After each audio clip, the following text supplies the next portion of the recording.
What is nuclear fission? Explain nuclear fission with the help of a diagram. Nuclear fission क्या होता है और nuclear fission को एक डायग्राम की सहायता से एक्सप्लेन करना है। देखते हैं इसका आंसर।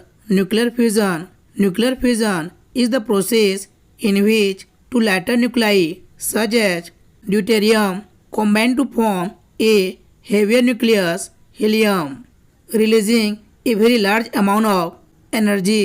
न्यूक्लियर फिजन एक प्रोसेस होता है जिसमें कि टू लाइटर न्यूक्लाई जैसे कि ड्यूटेरियम हो गया, ये आपस में कंबाइन करते हैं, मीन्स जुड़ते हैं, और एक हेवियर न्यूक्लियस जैसे कि हीलियम हो गया, इसको बनाते हैं और इसके साथ साथ बहुत अधिक मात्रा में एनर्जी भी रिलीज होता है। This process take place at extremely high temperature and pressure such as in the sun and other stars. Nuclear fission की जो प्रोसेस जो है वह बहुत अधिक हाई टेम्परेचर और प्रेशर में होती है। जैसे कि न्यूक्लियर फिजन का जो प्रोसेस जो है सन और दूसरे स्टार्स में हाई टेम्परेचर और प्रेशर में होता है।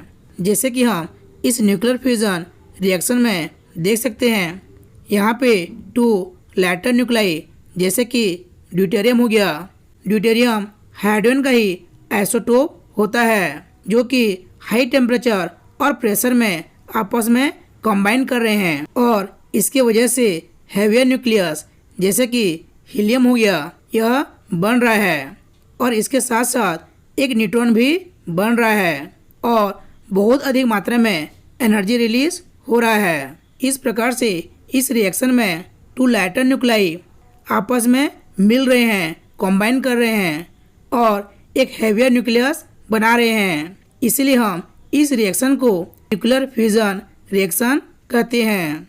न्यूक्लियर फिजन रिएक्शन में सबसे पहले two nuclei of deuterium come close together at very high temperature and pressure. Nuclear fission reaction में सबसे पहले ड्यूटेरियम के टू न्यूक्लाई हाई टेम्परेचर और हाई प्रेशर में एक दूसरे के क्लोज आते हैं, मीन्स पास आते हैं। इसके बाद the deuterium nuclei overcome the force of repulsion between them. Deuterium के दोनों न्यूक्लाई पॉजिटिव चार्ज होने की वजह से एक दूसरे को रिपेल करते हैं, लेकिन यहाँ पे हाई टेम्परेचर और हाई प्रेशर की वजह से ये दोनों ड्यूटेरियम न्यूक्लाई रिपल्सन के फोर्स को बीट करते हैं, मीन्स पार कर जाते हैं और दोनों ड्यूटेरियम न्यूक्लाई एक दूसरे के पास आ जाते हैं। इसके बाद they fuse together to form a heavier nucleus of helium.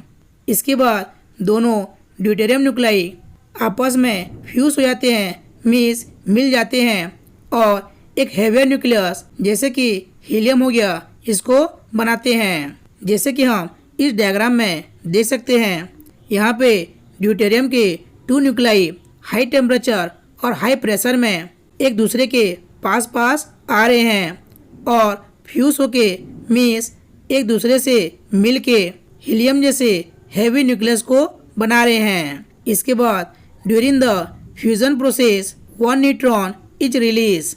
जैसे कि हम इस डायग्राम में देख सकते हैं, न्यूक्लियर फ्यूजन के प्रोसेस में एक न्यूट्रॉन भी रिलीज होता है। A very large amount of energy is produce in the form of heat and light. इस न्यूक्लियर फ्यूजन में हीट और लाइट के रूप में बहुत अधिक मात्रा में एनर्जी प्रोड्यूस होता है। Nuclear fusion is the main source of energy in the sun and stars. Sun और बाकी स्टार्स में जो भी एनर्जी प्रोड्यूस होता है उसका जो मेन सोर्स होता है वह न्यूक्लियर फ्यूजन होता है। मीन्स न्यूक्लियर फ्यूजन की वजह से ही सन और बाकी स्टार्स में एनर्जी प्रोड्यूस होता है।